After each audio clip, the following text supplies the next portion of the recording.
I'm watching my dog hump a pillow right now. This is how we get to start today's quarantine cooking with Pink Shirt Guy. Hi, I'm your host, Anthony Ladon, aka the Pink Shirt Guy, and that is my dog humping a pillow. Oh, and now she's gonna use her pad too. This has become the new opening monologue. Is basically me maybe trying to tell a few jokes and her like, okay, it's my time to shine now. Now that everybody's watching, this is perfect timing. Good. Just wrap it up again, would you? Hello, everyone. Andrew TW. Welcome, DTL/Madre. Good to have you back. Rial, I see you there. Alexandra, hello. Welcome, everyone. Did you do anything or did you just scrunch up the pad? I'm going to give her a treat anyway, just in case. Here you go. You know what? Chew on that. It's the ribs. So I think you're going to, oh, there you go. Good. Good way to start off. Hey, how's everybody doing? It's, what is today? Wednesday? It's hump day? Does that even matter anymore? I don't know. It's like 3 weeks in. We're 3 weeks in. Hopefully you guys are staying sane. I know I am. But it's been fun. It's been real good. I took the dog for a 5-minute walk today. It was just eerie. The streets of New York are still, I know they're gonna be this way for a while, but there's nobody out there. And I kinda miss it. I kinda miss people like in my grill. I'm thankful they're not right now or forever, but yeah, it's good. Okay, so Wednesday, let's get a cocktail going. I'm thirsty.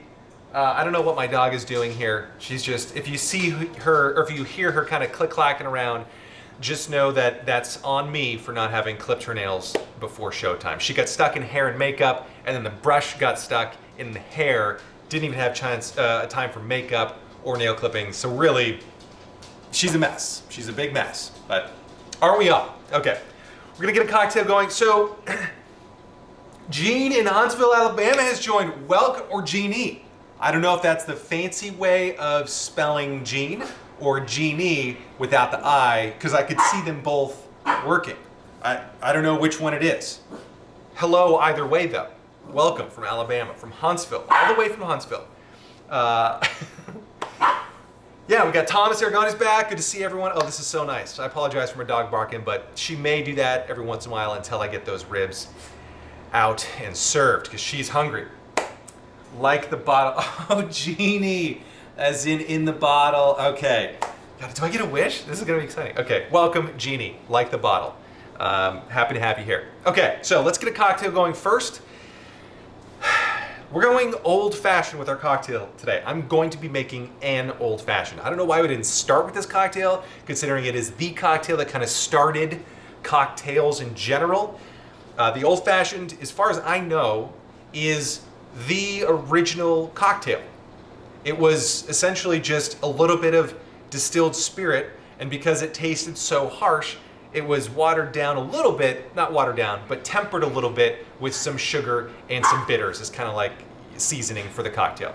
We don't need as much sugar nowadays, but it's still kind of nice just so you don't get as much of a bourbon burn. So for this drink, if you're gonna learn how to make cocktails, by the way, I think this is a fantastic drink to start with because it's pretty darn easy to make. Get yourself a double old-fashioned glass, or really any glass is fine. Mason jar, a jug, whatever you got handy is good. We are going to put some ice in there. Now, if you got them, I highly recommend these sphere ice spheres. I was almost gonna say ice cubes, but then I caught myself because I'm still have my wits about me. I haven't had a couple of these yet.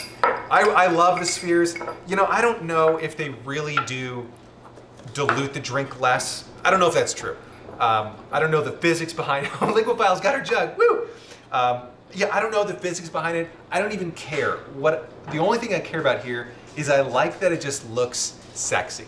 That's the most important thing for me. It just looks cooler than if I had a bunch of ice cubes floating around. Oh, now you will find, let's get measuring book too, by the way. So if you do make this with with a sugar cube, that's also acceptable. We're gonna be using simple syrup today. But if you do use a sugar cube, put the ice in later. Put the sugar cube in first, douse it with a little bit of bitters. I'm just using plain old Angostura aromatic bitters. This stuff is great. You can actually make a cocktail out of this if you get enough of it out of there. Just 2 dashes. I'm gonna do 3 since these aren't full dashes, since it's kind of almost empty. Might do 1 more. Okay, you don't need that much, but, and actually, we're gonna call it. That's in.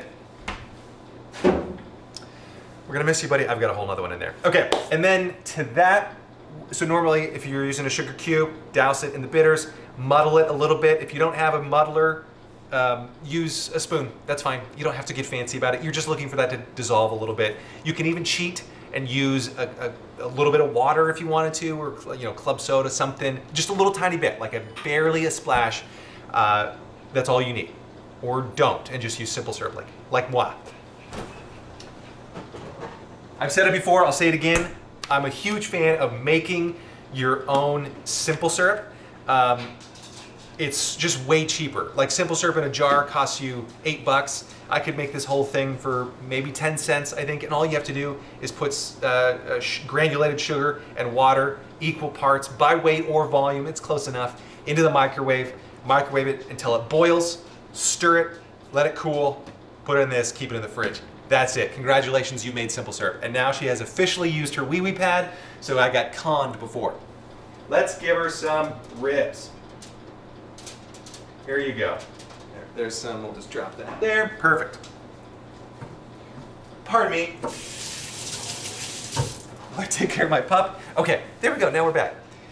So that's, yeah, Ravik, if you're gonna do it, you gotta be careful. It does kind of bubble up a little bit. You don't need it to boil a ton. You just need it to get hot enough to bring it to a boil, and then you can stir it to dissolve the rest. And Bill, so good. My question to you is, how does it chill if not dilution? Like, is the dilution what chills it, or is it like conductive? You know what I mean? I didn't take physics, obviously. I did take chemistry, but I don't remember it. Anyway, now I'd love to hear your explanation in the comments there. But let's add a little bit of simple syrup. You don't need much with modern distilled spirits because they're pretty good. Some recipes will call for a ½ ounce. I always err on the side of less because we can always add more later. So I'm just gonna add 1/4 ounce, and even then it's like a scant 1/4 ounce. I don't know if you can see. Boop. So just barely in there, just a little bit, and I'm gonna go even less, just like a very scant 1/4 ounce. I could have just waved the simple syrup over, and that might have been close. And we are going to be using one of my absolute favorite bourbons. This used to be, you used to be able to find this anywhere. And it was a pricier bourbon, like maybe $45 for a fifth. But in the last 5 years or so, I don't know what happened. And now this is a very expensive bottle. I got this as a gift because you can barely find it. I got this for Christmas one year. I can't find it in stores. So, and when you do, it's like $150 to $175, and I don't think it's worth it. I said it. It's just very good. They do have a wonderful distillery tour down in just outside of Bardstown, Kentucky, and it's at the Buffalo Trace Distillery, and it's delightful. I'm pouring in 2 ounces, by the way. That whole area smells like bourbon barrels. And it smells good. I mean, people bathe in it there. They have it for breakfast and lunch and dinner.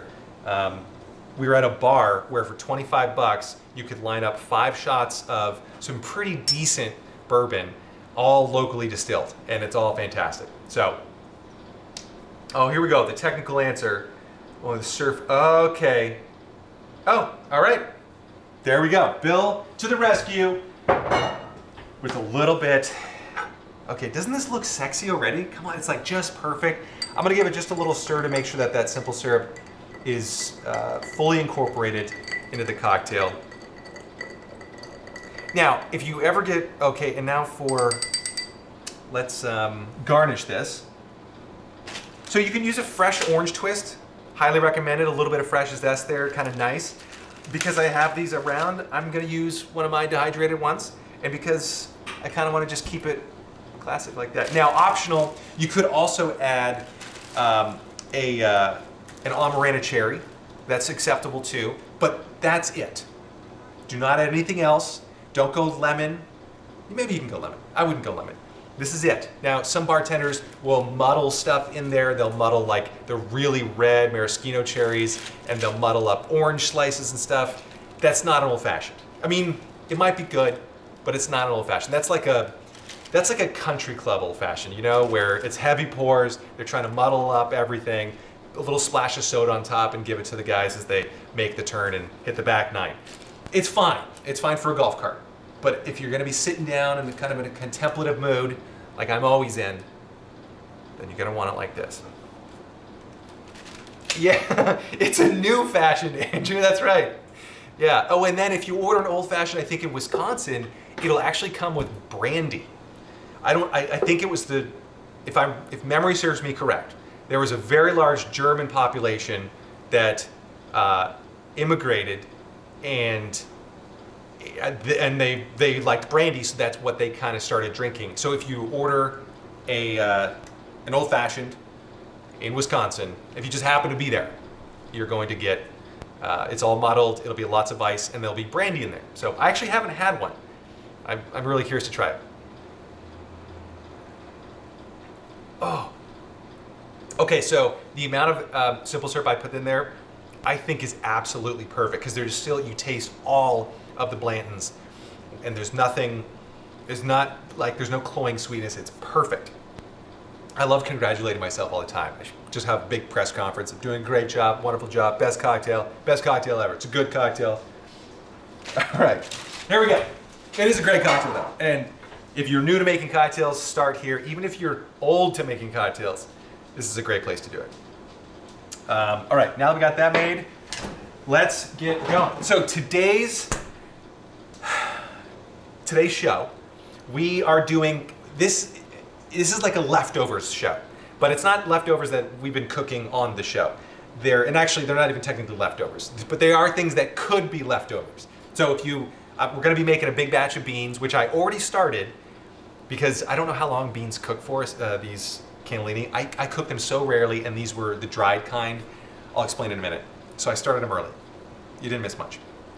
We're going to be doing beans, toast, because if you have leftover bread, that'll work. It can be stale. That's totally fine. And then we're going to be doing ribs. Now I know not everybody has ribs left over, but if you're cooking for one or two people, like ribs, like if you get a whole rack of them, you know, depending on how much you eat, you may have some left over, and the ribs keep really well. They can freeze well, and I think this is a perfect use for them, because we're going to be pulling the meat off the bone, putting it onto the toast with the beans, a little bit of cheese, in the broiler, call it a day. So it's nothing super sexy. That was for the cocktail. This will just be kind of a leftovers dish. First things first, because the ribs will take a few minutes to crust up. Let me explain the recipe here. So,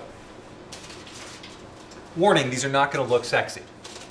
These are 48-hour sous vide ribs. So what that means is I put these in a vacuum sealed bag individually. This is one rack, I just split it in half. I put each one in their own bag without any seasoning, no salt, nothing. Vacuum sealed it, and then put it into a water bath with a heater, like it's called an immersion circulator, and it kept the temperature at exactly 65 degrees Celsius, which I think is 140 something, 150 something, I don't know. You do the math. Or Alexa do the math. Alexa, what's 65 degrees Celsius in Fahrenheit? 65 degrees Celsius is 149. 149. Okay, I was pretty close. But anyway, cooked it for 48 hours. What we do there is we break down a lot of the tough cartilaginous material in here, and you get this really succulent meat. Now, I did raise the temperature a little bit to 65. A lot of recipes call for lower temps, but I kind of like that more traditional, slightly flakier texture to the ribs. Oh yeah, can't see, bring the camera. Okay, so let me just make sure.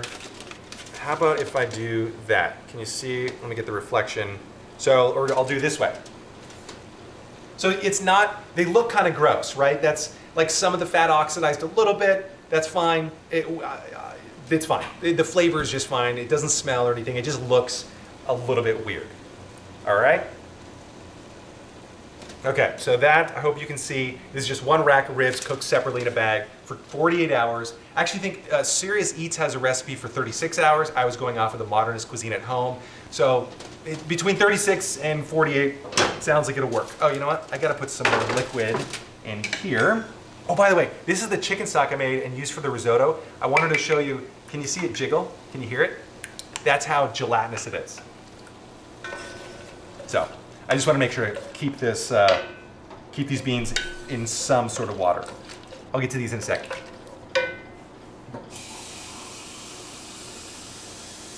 Just adding some of New York's finest in here. Because you got no, I'm not even gonna say that. Okay, good. We're gonna put a spice rub on this. I'm gonna make these dry style, so it's not gonna be a whole bunch of, like ketchup or vinegar, any of the different types of American East and Southeast, and then Southwest, I guess. No, it doesn't go all the way west. This is gonna be dry style, and I think that's St. Louis. Correct me if I'm wrong, Pink Shirt Gang out there. Yeah, so we're gonna be doing dry. I'm gonna keep it really simple, and I'm just gonna use paprika, so a little tiny bit of brown sugar, and then some salt, because these don't have any seasoning on them yet. So let's do that now. All right. I'm gonna both weigh and measure volume, just so I can give you kind of both ideas. Let's get some salt here.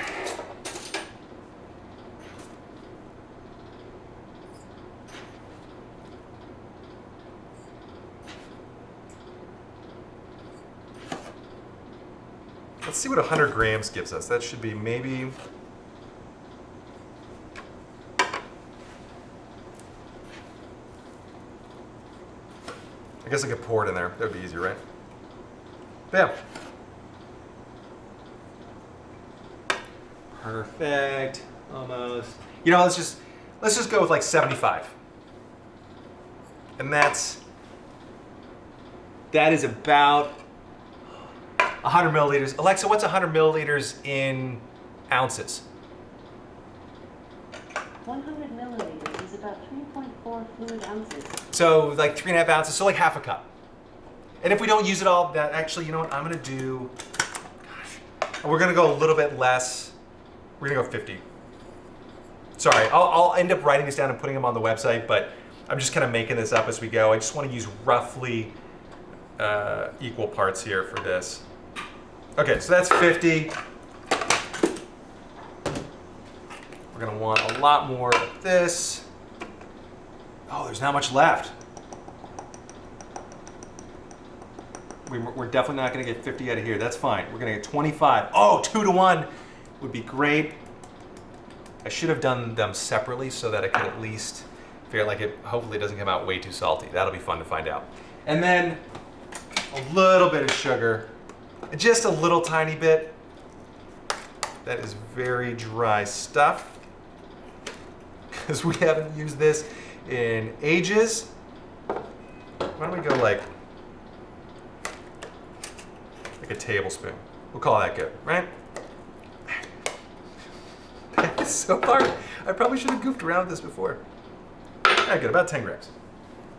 Again, I don't know if that actually helps. Oh yeah, paprika.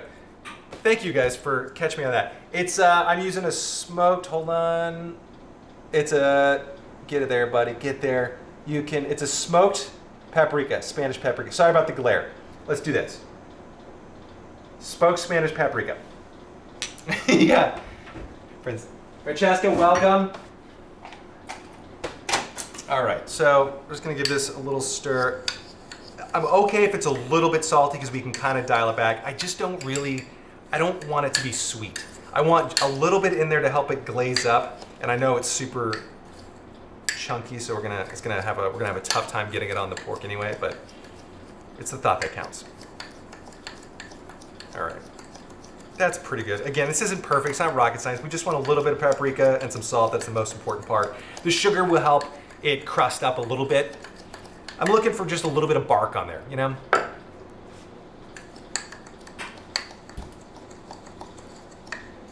Okay, that's good enough. That's a pretty good color. I kind of like that. Not bad, right? All right. Make way. You hang out back there. You're there. Into the sink we go. And now let's power puff ribs. I think all we're gonna do is just coat these and then into the oven. I've got the oven preheated or heated to 350. We're gonna drop it down a little bit, but I just want it to be, let's get that sugar broken up. Now stir it again. Oh, I lost it.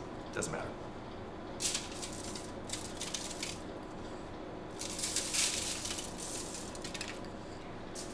Just rain down some spice. You can add whatever you want here. So if you've got your own favorite spices to use, I know Ravik, you were telling me about some cool spices via email. Those sound great. I would use those here. Even though they're, as you were saying, you use them on chicken. Try them. Why not? Who knows what they'll be like. And let's get the bottom side too. Just all over. Extra will fall off, that'll be okay. Good. Let's get this guy. So these are already cooked, by the way. All we're doing is we're gonna throw them in the oven with a little bit of this spice in there just to get kind of a bark and so that it sticks. And it's kind of, that's more like the barbecue way, it's got like a bark of spice on there. All right. Let's actually do that. I've got these set on cooling racks. You could probably just set them on the foil itself. I don't think it matters that much. I like the cooling racks because I think maybe it'll help get more even temperature flow in there, but again, it's quarantine times, it's not a fancy restaurant. It'll be okay. Perfect.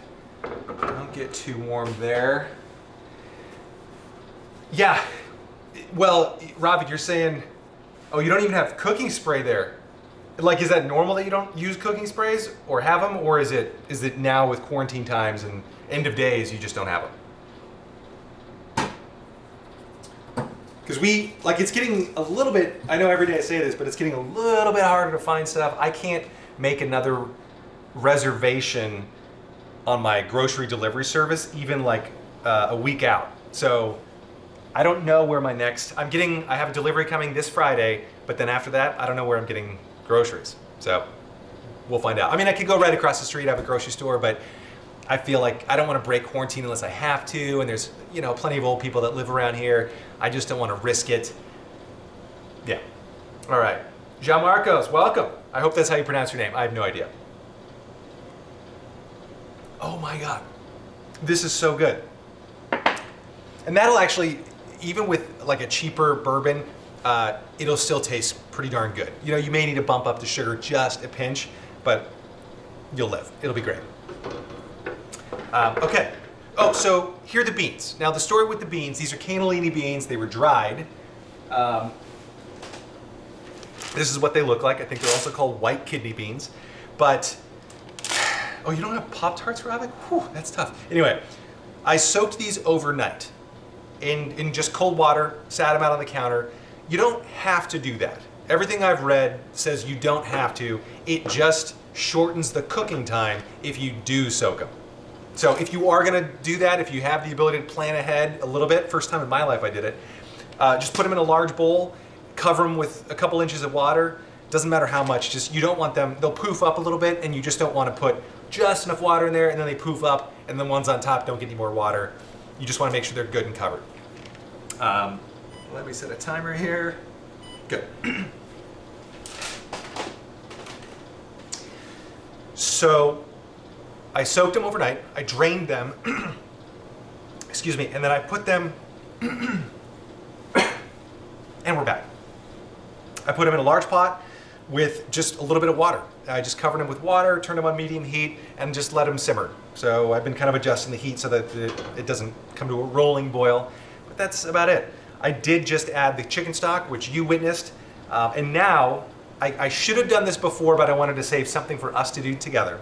I'm gonna add a little mirepoix, onion, carrot, celery to the mix. Oh, and garlic too, just for flavor. A standard mirepoix would be onion, carrot, garlic. I'm gonna swap out the onion, standard mirepoix is onion, celery, carrot in a roughly 2-to-1 ratio of 2 onion to 1 carrot. or 1 celery and 1 carrot. I think I can get this right. This is a carrot, right? It's my first time in the kitchen. Whew. It's gonna be a rough day. One more sip of this. All better. If you're gonna be simmering this for a long time, you don't have to really chop these up much because we're just going for some flavor in there. You can pull them out if you want at the end of it. Because it's already been simmering for about an hour and they're not done yet, I'm gonna chop these up a little bit just because I want to have more surface area to break down faster so that I get the flavor and aromas in there sooner while we're at least on this lovely live stream together.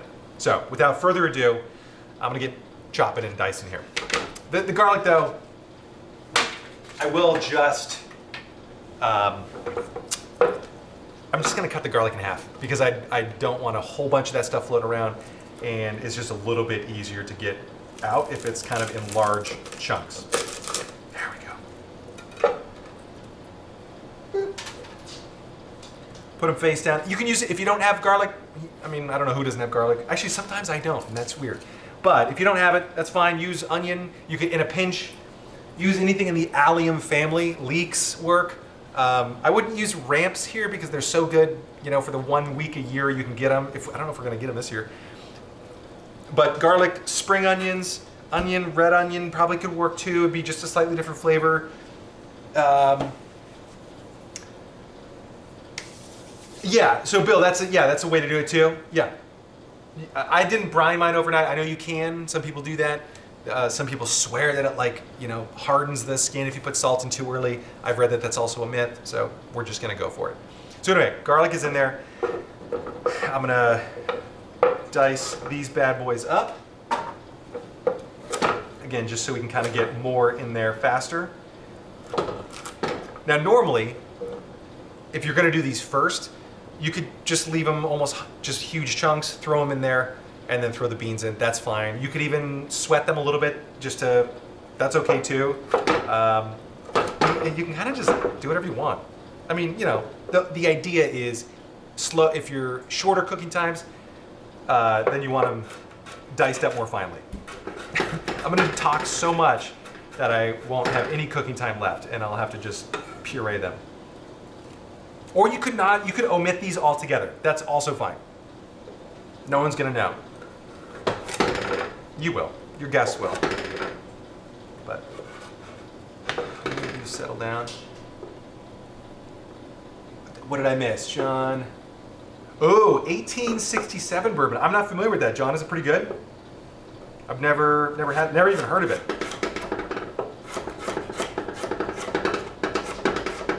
Sorry about the rocking back and forth noise. I moved my stovetop around here and apparently I didn't set it right.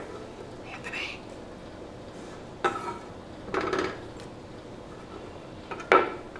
You can also make a giant batch of these. Let's see if that helps. We may get some rocky noise. I can't help it. I'm very sorry. Yeah, you can make a giant batch of beans, keep in the fridge for a week. You reuse them for this dish that we're doing. If you check out Epicurious, by the way, epicurious.com, they have like a whole what to eat during quarantine, what to buy during quarantine section of their website. So I would highly recommend checking that out. It's easiest, I think, to find on like their Instagram or Twitter feed. They might be pimping that pretty hard there. So something to consider, depending on how hard it is for you to find food, and if you want to do like big batch stuff. Can you freeze the beans? Ooh, I don't know.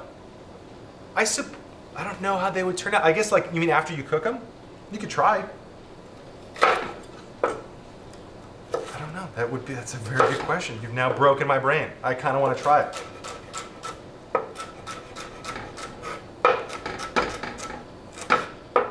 I know some people use slow cookers for beans. I think. Some of you guys might be able to comment on that if you have them, or if that's how you do it. Not sure.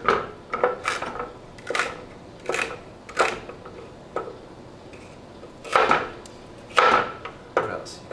You can freeze beans, they don't come out. Oh, as whole as they were before. You know what, actually for this, I wouldn't mind that for this because I kind of want a creamier bean texture. almost like a refried bean a little bit because I am putting it on toast today. That's what, oh, by the way, that's what we're doing. We're putting it on toast. I think I said that. I don't know. That old fashioned is going straight to my brain. All right, good.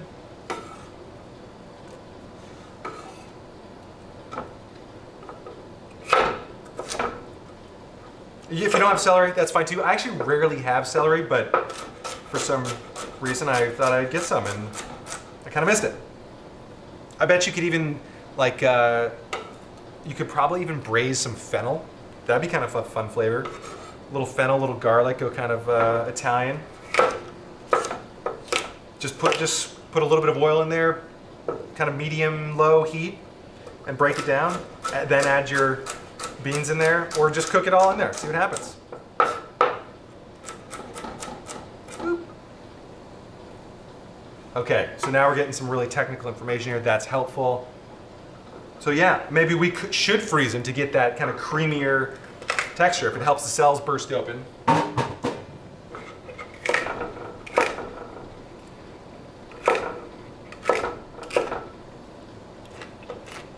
Why not?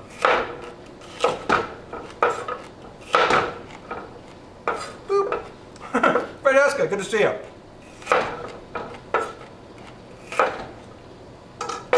Again, you don't have to chop all these. You can just do huge chunks, especially if you're going to be cooking it for a while.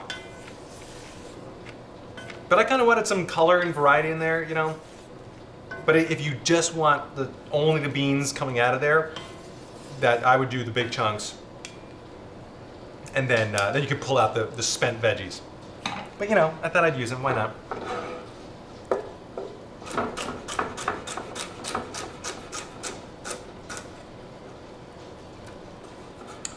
What else we got going on? A food scientist. Yeah, oh, always appreciate it when someone knows what they're talking about. Unlike me.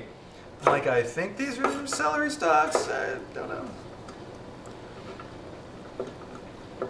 Anybody got big plans this weekend?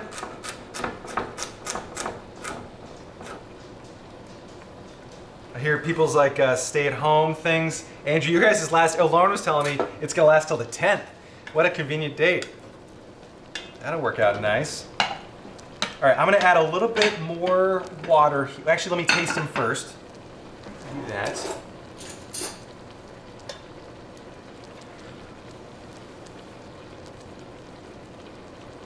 That's actually pretty good. I'm glad I cut them out small because these do not have much time left.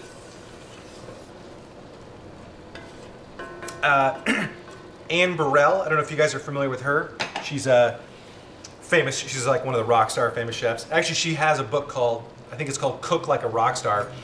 That's a good book, like a good cookbook. In it, she has like 1 or 2 bean dishes, and I picked up the good advice of testing out at least 5 beans per bean dish. I think from the one time I cooked beans like 5-10 years ago. But because she said different beans cook at different rates, even when the same type of bean. So you might as well kind of random sample 5 of them and get some that you just want to make sure that they're all done. Because the last thing you want is like a really tough bean in there. So, all right, these are pretty well chopped. They're close enough. Boop, good. All right, see now it's fun colors. Woo! They were arrested. Oh, whoa! They are, I mean, that's good. They're serious. We now have, just starting today, at our front desk in the lobby of our building, Andrew, you'll get a kick out of this, they now have it roped off. Like you can't, they had signs up until yesterday that say, hey, social distancing, stay 6 feet away. Now they've underlined the sign and they put up a rope around the front desk so you can't physically get closer than 6 feet, which isn't a bad idea, I think, because even when I was up there, I was right up at the front desk and I read the sign that said 6 feet, stay 6 feet away, and it still didn't dawn on me. I kind of like took a step back, but yeah. Put the pot up to the camera. Aye, aye. Coming right up. Oh yeah, it's gonna be great. So let's do that. Not bad, right? Isn't it kind of colorful? And again, see, I don't know if you can see the level of liquid I've got in there. It's It's kind of just covered. I'm gonna add a little bit more, but the idea is I don't want a whole bunch of extra liquid in there. I'd rather reduce it down, and so I'm kind of playing a little game like I want to add just enough to help them cook down, and but not so much that I've got to drain them afterwards, because that doesn't sound like fun. This recipe, by the way, was inspired by an Instagram, or a guy on Instagram. He's actually in the Upper West Side of New York, and his handle is, or his Instagram username is sfmarks. And this just looks so good on his feed that I thought I'd try kind of copying it. He just did garlic and the beans in there, sauteed the garlic or sweat them in olive oil, then add the beans and everything else.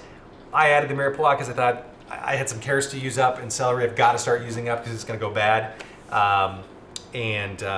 So yeah, we're changing it around a little bit. Oh, he didn't use the ribs, he did a fried egg. That also looked great. So you can kind of go any direction with this. This isn't like a set recipe. I'm kind of making it up as I go.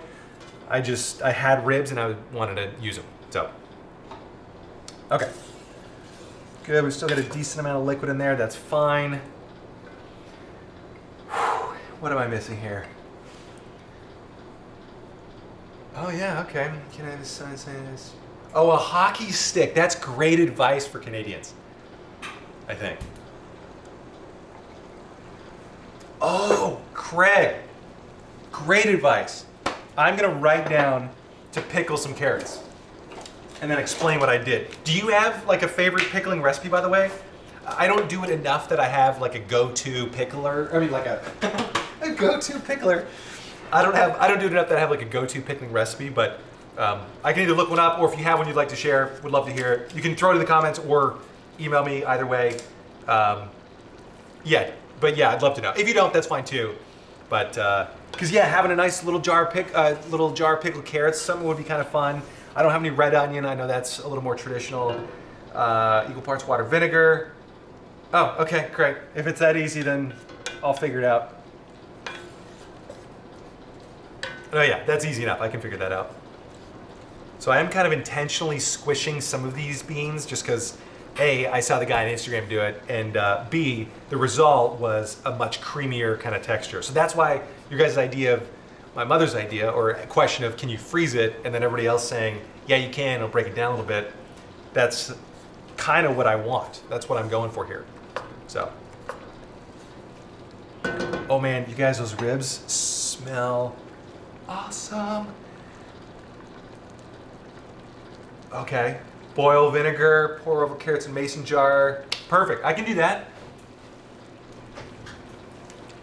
This looks really good. I'm gonna bump the temp up, see if I can speed it up, because these are getting close.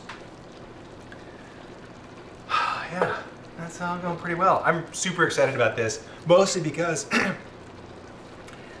if I have enough of these, I won't have to cook another batch, for a week or so. Oh, I do want to tell you, I used up some of the cauliflower puree that we made together the other night. That was the stuff we put underneath the carrots, the miso glazed carrots, and it was so good as is for like a soup. I just put a little bit of that in a bowl. I put some of the leftover asparagus, I think from last week, in there in a bowl. Put some plastic wrap on top of it, nuked it for 2 minutes. It was just enough time to warm everything up and cook the asparagus a little tiny bit.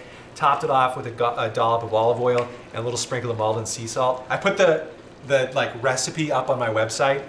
The picture I put up, that's the most important part. But I'm totally convinced. I love the puree. It's so good, and I'm sold on my own thing. It's not my thing, but if you guys are actually making it, don't have the recipe. Just do the full thing, because then a little bit of leftovers. I think that was fantastic. Like, it was enough to tide me over for like an hour till my third lunch. Oh, papaya, pickled papaya. I could get behind that. Is that a thing? I guess it's a thing. Ben said it was a thing. Ben, Singapore? No? God, I can't remember. Anyway. All right. Those are, let's taste them. Let's see how we're doing here. This smells amazing. I'm getting a ton of garlic coming off of there. The celery is breaking down just enough. Let's test out the bean.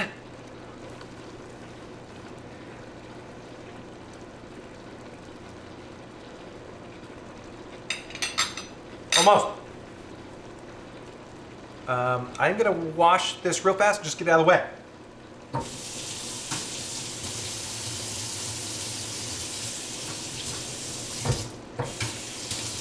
Just in case anybody's got some side bets on like, when will Anthony stab himself? Will it be this episode or not?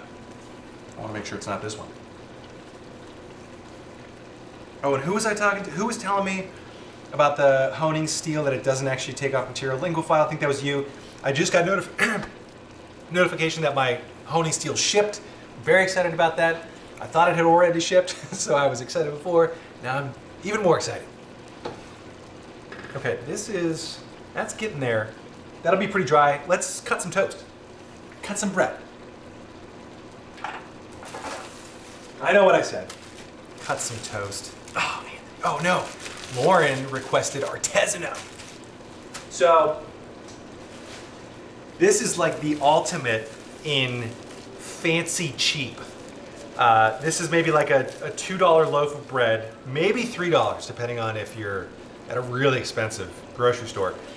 And it's Sara Lee, and I love how it's artisanal. It's not even artisanal, it's artisanal.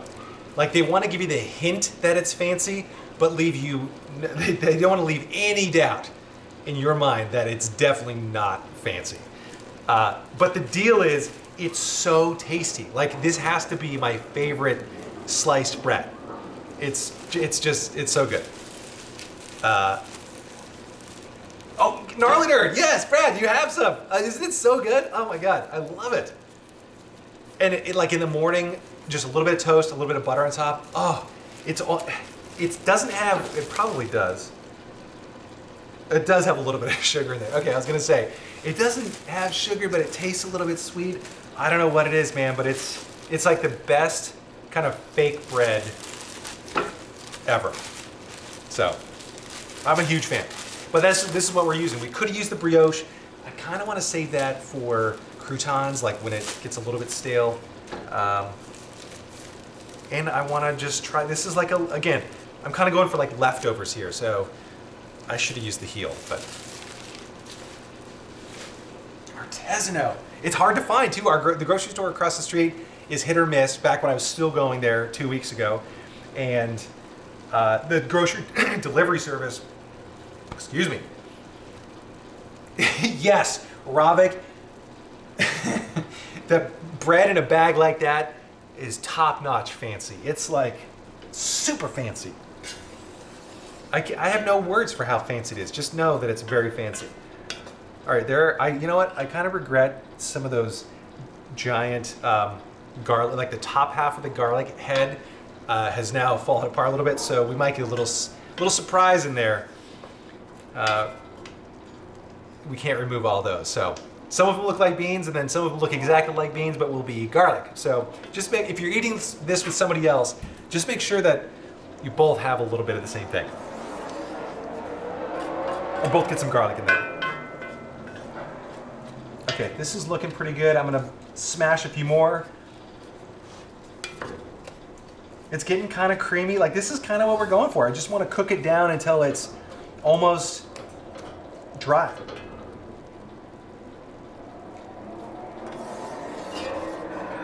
Yeah, no, we don't want any like normal, fresh, warm loaf of bread in the morning, Rial. We want fake. We want bagged. Absolutely. All right, this is getting pretty good. I'm gonna test it one more time, and I'll probably end up coughing. Apparently, that's what I'm doing now. Right after I have, do I have the COVID? Hopefully not. But right after I have beans, get a little.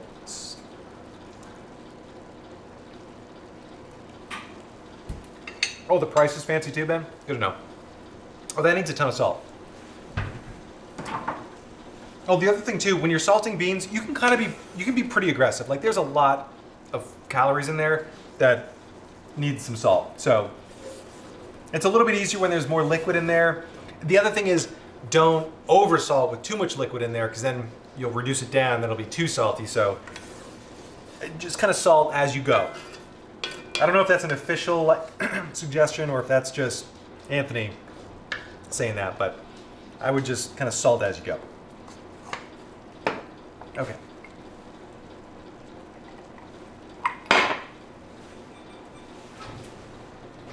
We are getting a nice bark on there. I'm gonna raise the temperature. So we had it cruising at about 300 degrees.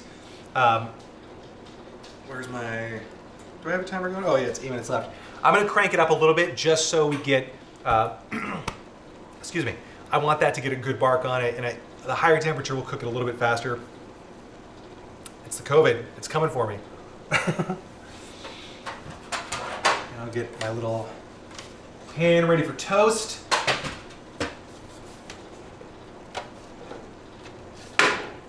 Actually, you know what? Why don't we just do this? Let's just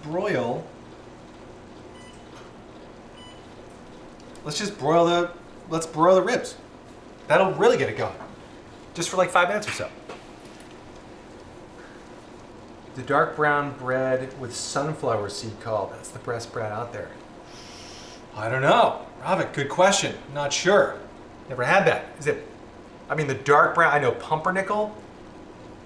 Is that it? That's like the only dark brown bread that I know.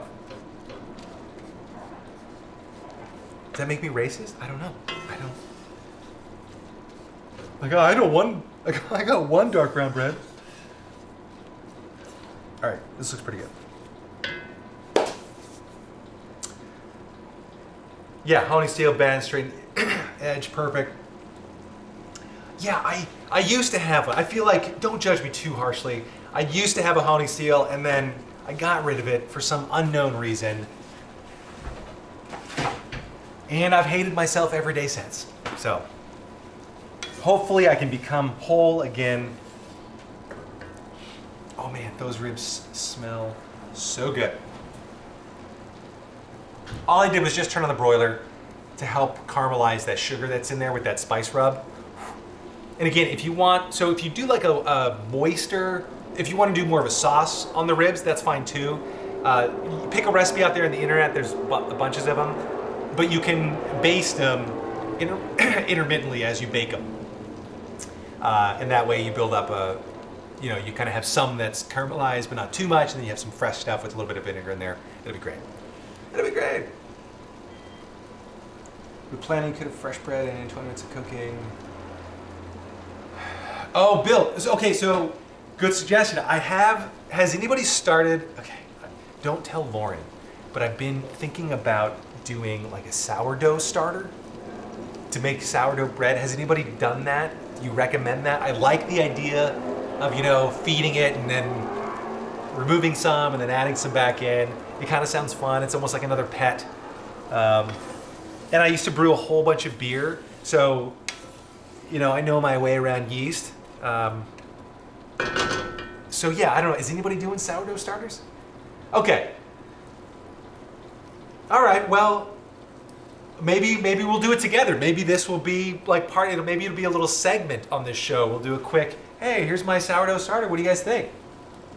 We can do it. Well, so, oh God, that smells so good. I've read that you don't have to feed it every day. I can kind of feed it like every 3 days and then put it in the fridge when I'm not feeding it, I don't know, we'll find out. I'll do some research. We might end up making some together. That sounds kind of fun. Okay, taking these guys out. Holy smokes, it smells good. All right, we're gonna do that. And then now that the broiler's hot, let's put some toast in. Okay, so it's not totally barked. That's still gonna be hot, Anthony. That's hot underneath, Anthony. So can you see that? No, let's do this way. Oh no. We have structural integrity. I've bumped everything. The world's coming to an end. Okay, so here we go.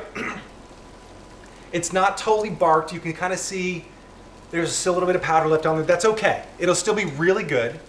But actually it'll still be fine. We're just gonna call it, because this is quarantine cooking.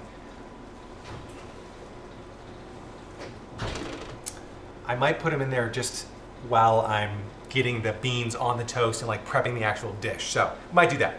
But yeah, these are already looking good. I've frozen the ribs, like uncooked. You can freeze them, vacuum sealed, and then you take them right out of the freezer, put them into the sous vide bath. Super good. Super convenient. Yeah, it's just great. That smells good too. Okay. Done. I'm actually gonna flip them. I'm gonna toast the other side because I'm a gentleman. I don't know what that means. Yeah, look at these. Can you see that? I think this will be pretty good. Oh man, you get some a little bit more fat rendering out. Like most of it will render out. A lot of it will render out in the sous vide bag, and then you end up breaking a lot of the tougher connective tissue down, so you'll end up with like a moister, easier to eat and chew rib. So you're not, like picking stuff off. But oh god, this is gonna be so good. Okay, good enough. Perfect toast. All right, now I actually don't have any more cooling racks, so I'm gonna have to just let's assemble the meal on there. You take a chill pill. Okay, this is, oh good, this is absolutely perfect. We are bone dry. Like I ended up scraping a little tiny bit off in the center. That's perfect. I just don't want a whole bunch of extra moisture float around here. What we could do is just add a little tiny bit of fat. Olive oil. That's all I'm doing. Just gonna help them stay slippery and friendly, sliding off of each other as opposed to getting super sticky. Oh, I can't wait to bite into that giant clove of garlic. That's gonna be so exciting. Okay, let's spoon these up. Yeah, and this is pretty easy. Yeah, again, you don't even have to do all of the mirepoix too. You can just do beans. Okay, that side's a little bit easier. That's a garlic chunk. It was just the skin. I wouldn't throw away a whole garlic chunk like that.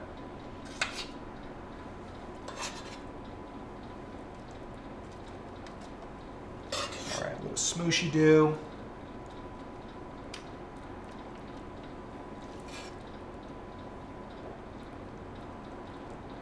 Oops, oh no. Perfect. Oh, you know what? Let me taste.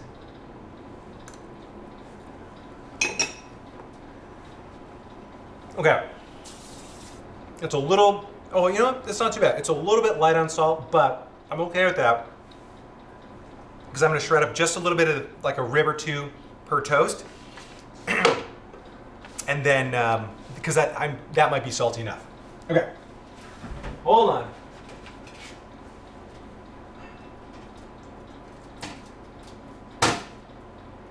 Did you see how easily that cut? Look at this. It's kind of hot. Can you see? How's this one? Can you see that? It's probably gonna be a little too bright, but it's absolutely perfect. And I'm just gonna, it's really hot, but normally I would probably shred this with a fork or something, but we're just gonna, oh God, it comes right off the bone. You know what? Let's just do this. We'll just pull the bones out, so that way we're not chomping down on them. Set you guys there. We'll just do that, we'll kind of just do like a little sandwich.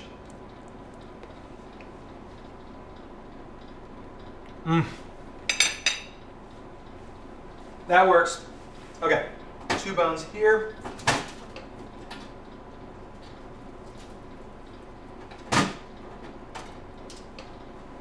Oh my God, this is gonna be super good. It's not even it's not even fancy. Oh God. I think it has to be fancy. Oh. Okay, there we go. Sorry if that got super boring while I was dead silent just breaking this off, but oh man. Now, this is a special request, this part, by my wife. She wanted a slice of American cheese on top. And in a stroke of solidarity, I'm gonna join her, I'm gonna do it as well. Most of you guys have got a lot of American cheese to use up. Oh, that's 1 slice. You don't have to do this. We're just gonna go for it, we're gonna try it. Plus, I'm just gonna throw it under the broiler for a few seconds just to melt it, and we'll see how this turns out. I'm kind of excited. This might ruin it. This might be, I don't know, but we're crossing the Rubicon. We're just gonna take the risk. Oh, you're supposed to be easy, Kraft. Come on, buddy. You ripped on me. My dog actually just came running around, not because of the ribs, she smelled that the entire time, but because we actually wrap, she takes melatonin twice a day and levothyroxine for her thyroid twice a day. Basically, and we wrap each little pill in American cheese. So now she thinks she's getting a treat, so pardon me. Yeah, just eat it. She sat there sniffing it like, this doesn't smell like ribs. I thought this was gonna be, I thought we had a deal. But, okay. Let's broil this just for a minute and see what happens.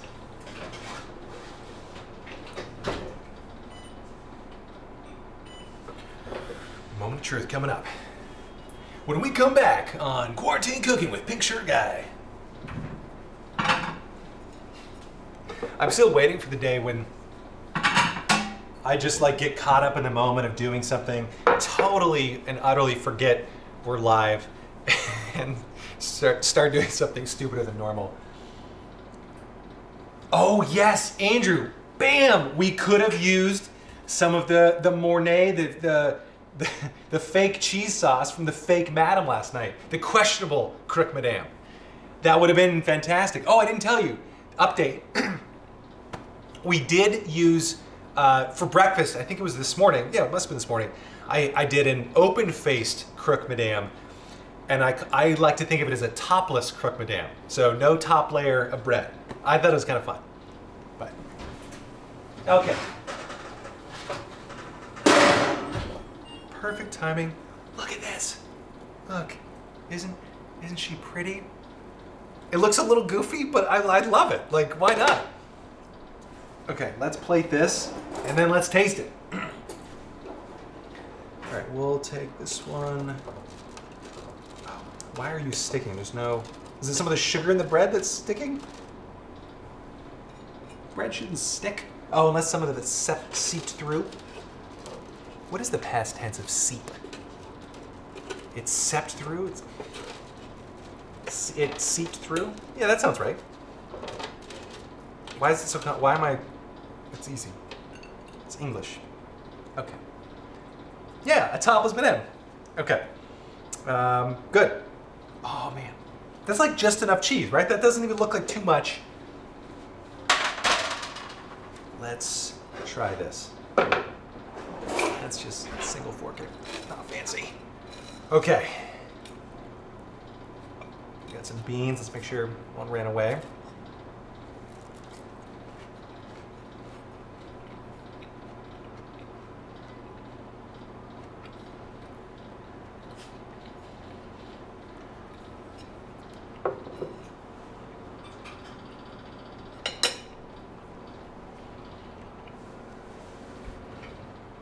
You know what? I'm not even gonna do it. I was gonna add.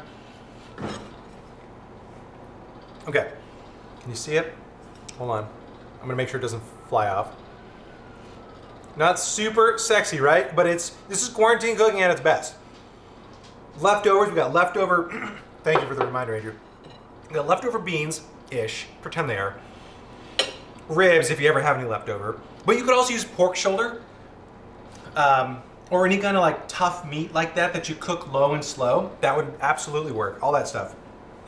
Or you could use brisket. Like if you're a brisket kind of guy or gal, that would be perfect. Yeah, super sexy. It's not bad, right? It's pretty good.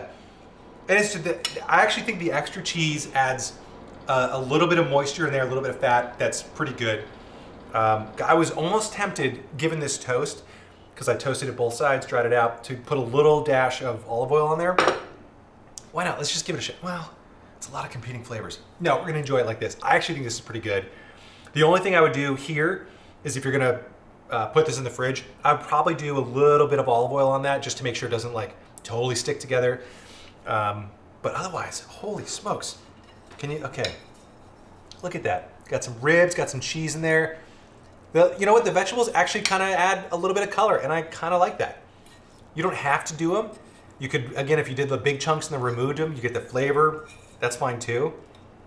Oh, but the rib meat is so moist. It's like exactly what you want. Mm-hmm. Bill, yeah. Add a pickle. Oh, Lauren, honey. Yeah. Totally add a pickle. Okay. This is pretty good. Oh, you know what? Maybe while I have it here, since I've already taken 2 bites, and it's the cheap stuff anyway, I'll just put a little shot of olive oil on there. It doesn't need more salt. It's perfect the way it is. Oh my God, I'm gonna eat this whole thing. I'm gonna have to make another one because I'm gonna have to go eat with Lauren. And I'll be like, I definitely didn't eat the entire thing on camera. No, why'd you ask?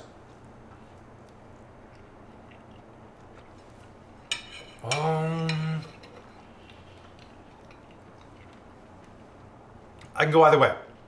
I think the olive oil with the cheese, a little bit much, like, because the flavors I don't think work perfectly, but that's totally good.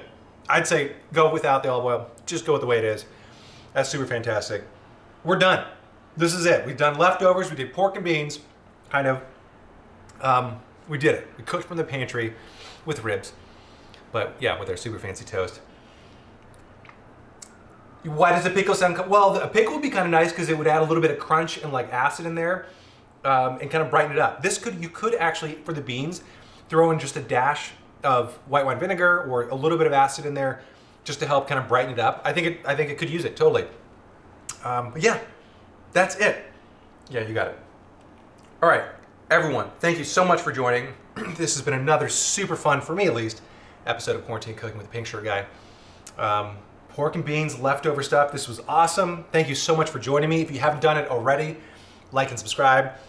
Tomorrow night, oh, what are we doing? Okay, I'm pretty sure we're doing this. I haven't totally decided, but I think we're gonna do like a mushroom pasta dish. I can't remember if we already did something exactly like that or if that was the risotto with the mushrooms. I think it was a risotto. So it's either that.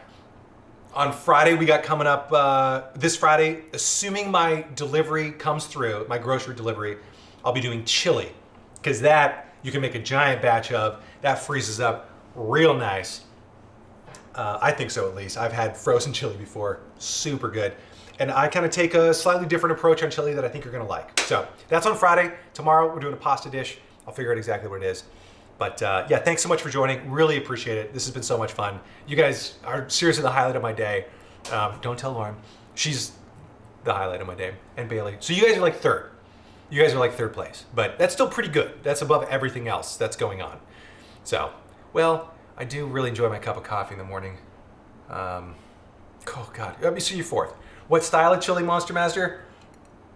What are we doing? I don't know. It's just kind of standard chili. It's not... So...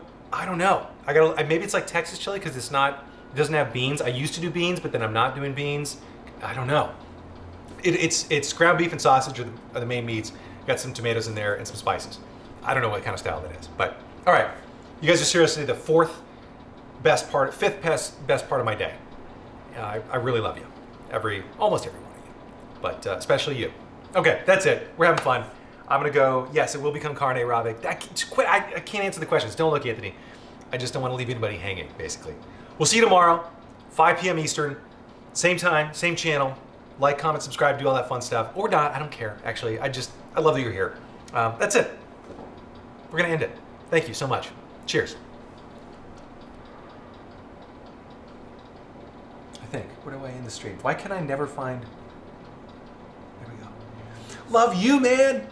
All right, see you guys tomorrow. All right, bye.